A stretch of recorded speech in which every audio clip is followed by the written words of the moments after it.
नमस्कार friends, I hope you are doing well. Dear friends, आज का सेटअप थोड़ा सा मैंने अलग किया है क्योंकि आज हम पार्ट्स ऑफ स्पीच में वर्ब डिस्कस करने वाले हैं। अब तक हमने पार्ट्स ऑफ स्पीच में नाउन, प्रोनाउन और एडजेक्टिव डिस्कस किए हैं और मुझे एक फीडबैक ये भी आया था कि कभी कभी बोर्ड पे विजिबिलिटी ज़्यादा अच्छी नहीं रहती।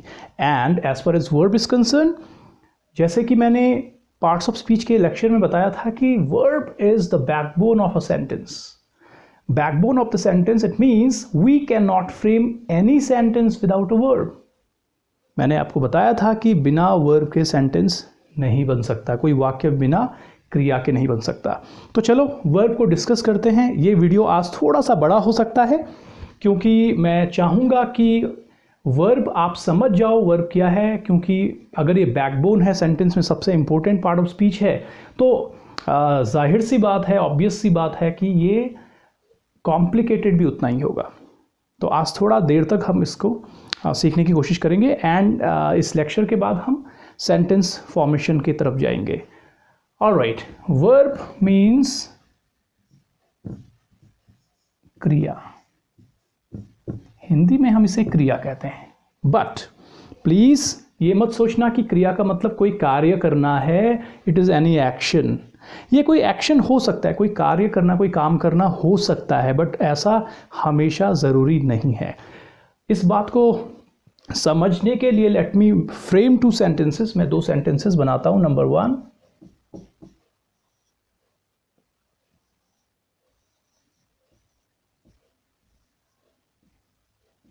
He eats a mango.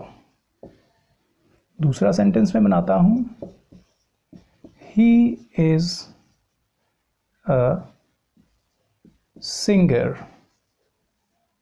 I'm sorry for my poor handwriting. I hope आप मैनेज कर लोगे। He eats a mango. He is a singer. पहले सेंटेंस में eats एक वर्ब है और दूसरे सेंटेंस में is एक वर्ब है।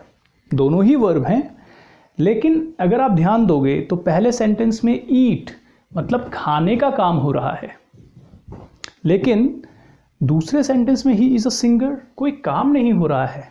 There is no action being performed by the doer, by the subject in the second sentence. Second sentence में कोई काम नहीं हो रहा है। ही यहाँ पे कोई एक्शन करने, कोई डूअर है, कोई व्यक्ति है, कोई मेल है, कोई पुलिंग है, वो खाने का काम कर रहा है। दूसरा बताया जा रहा है वो है क्या, उसकी अपनी पहचान क्या है, वो गाना गाता है, वो एक सिंगर है। दोनों में, एक में कोई काम बताया जा रहा है, दूसरे में केवल एक जानकारी, एक इन्फॉर्मेशन दी जा रही है, लेकिन दोनों में वर्ब की मौजूदगी होना बहुत ज़रूरी है। विदाउट वर्ब हम इसको नहीं बना सकते। अगर हम ही अ मैंगो या ही अ सिंगर बोलें तो it doesn't make any sense. अब बात करते हैं ये ईट्स और इज क्या है। इसमें ईट्स या ईट में एस क्यों लगा, वो मैं टेंसेस वाले बाद में आपको समझाऊंगा। ईट को मैं यहां पे कहता हूं main verb. It's a main verb.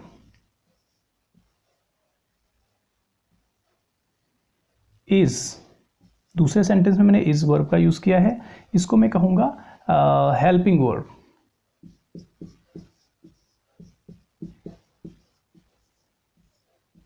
इसको हम ग्रामर के लैंग्वेज में ऑक्सिलरीज भी कह सकते हैं, हेल्पिंग वर्ब्स को। बट फिलहाल आपको ये समझना है कि ईट मेन वर्ब है। मेन वर्ब का मतलब कोई एक्शन जिसमें दिखाई दे आपको कुछ हो रहा हो। दिन भर में हम न जाने कितने काम करते हैं, खाने का, सोने का, उठने का, ऑफिस जाने का, घर आने के, गाड़ी चलाने का, रिपेयर करने का, लिखने का। There are so many actions that we perform every day since we wake up till we go to bed. So many actions are there, हम जो दिन भर में करते रहते हैं, वो तो मेन वर्ब हैं। हेल्पिंग वर्ब, जैसे कि आप नाम से जान सकते हो, हेल्पिंग वर्ब हिंदी में हम इनको सहायक क्रिया कह सकते हैं, एज पर द नेम, जो हेल्प कर रही हैं, ऑक्सिलरीज। तो अब हम समझने वाले हैं ईट क्या है, इज क्या है। इनको अलग अलग हम समझने की कोशिश करेंगे कि हेल्पिंग वर्ब क्या होती है, मेन वर्ब क्या होती है, तभी जाके हमें वर्ब समझ में आएगा। तो पहले हम मेन वर्ब की बात करेंगे। So let me draw your attention to the main verbs I am going to mention here. All right, main verbs.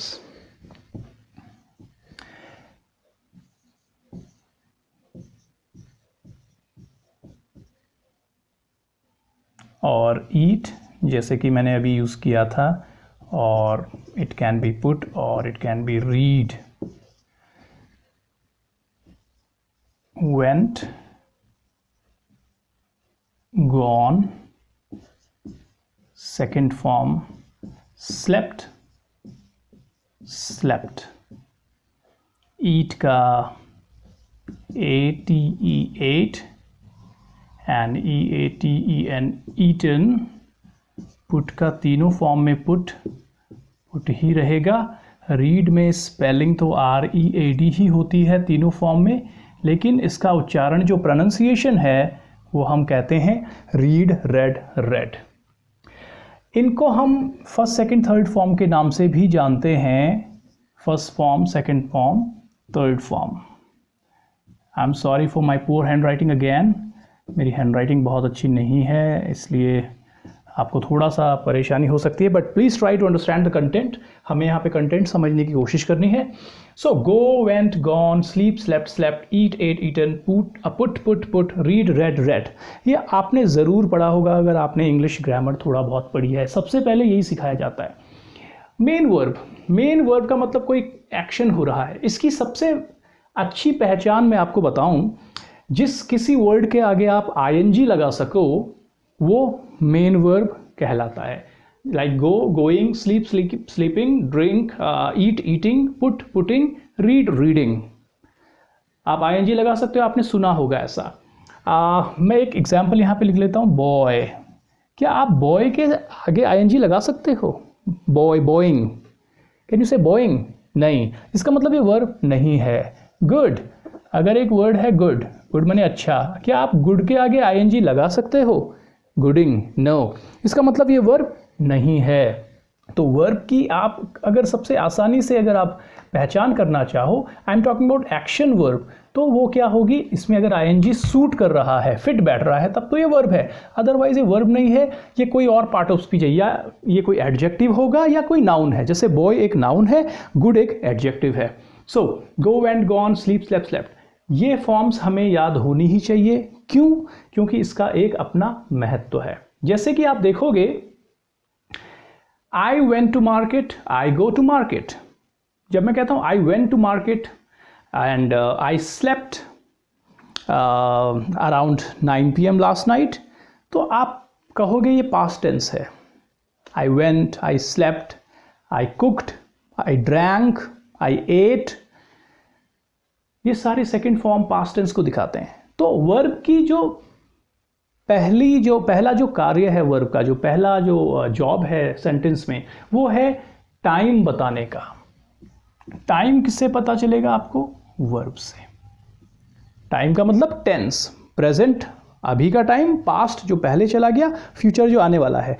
मैंने एक जो पहला या दूसरा वीडियो बनाया था उसमें आपको टेंसेस के बारे में बताया था और इस चीज़ को बताया था कि आपको इंग्लिश समझने में इन चीज़ों पे ध्यान देना है। तो आज मैं वही चीज़ आपको समझाने जा रहा हूँ, अगर आपने वो वीडियो देखा है।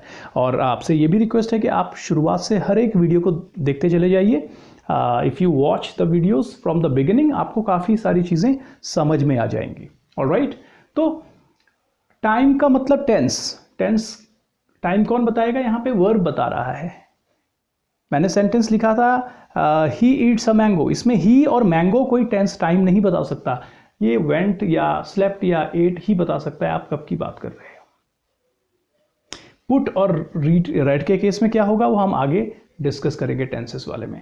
तो गॉन, स्लेप्ट ये हम आगे बताएंगे, बट फिलहाल मैं आपको ये बताने वाला हूं कि जो टाइम का लेना देना है वो वर्ब से है। लेकिन हमेशा ऐसा नहीं होता कि मेन वर्ब आपको टाइम बता सके। जैसे कि गॉन तो प्रेजेंट टेंस में भी होता है, पास्ट में, फ्यूचर में। He has gone, he had gone, he will have gone. अब देखो गॉन तो तीनों टेंसेस में यूज हो रहा है। ही विल गो, वो जाएगा, देखो ये तो फ्यूचर में भी। तो कभी कभी क्या होता है कि मेन वर्ब में इतनी पोटेंशियल नहीं होती है कि वो आपको टाइम के बारे में सब कुछ बता सके। इसलिए हम कुछ और ऑक्सिलरीज का, कुछ और वर्ब्स का यूज़ करते हैं जिनको कि हम हेल्पिंग वर्ब्स कहते हैं। अब हम हेल्पिंग वर्ब्स को डिस्कस करते हैं और फिर समझने की कोशिश करते हैं आपस में कैसे तालमेल बिठाते हैं, सामंजस्य बिठाते हैं और कैसे सेंटेंस को एक मीनिंग देते हैं। Alright, helping verbs as per the name, सहायक क्रिया।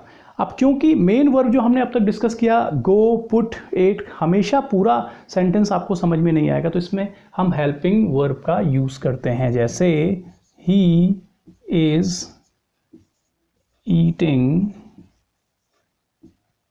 अ मैंगो,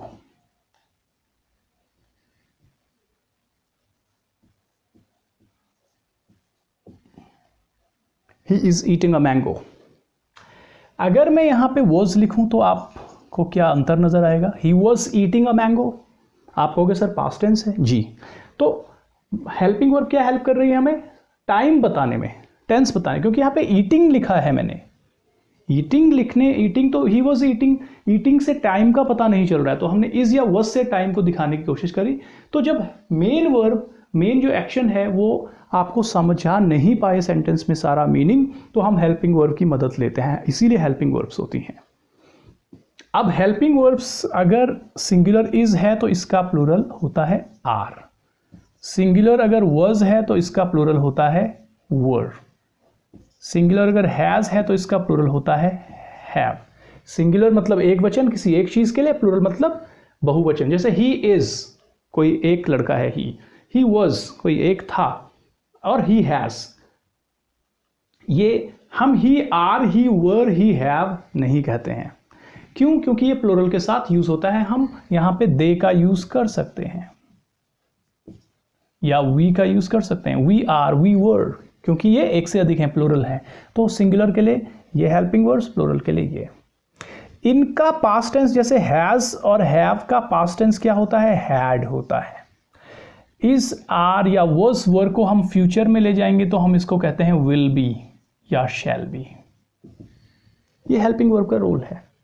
अब हेल्पिंग वर्ब्स बहुत सारी हैं।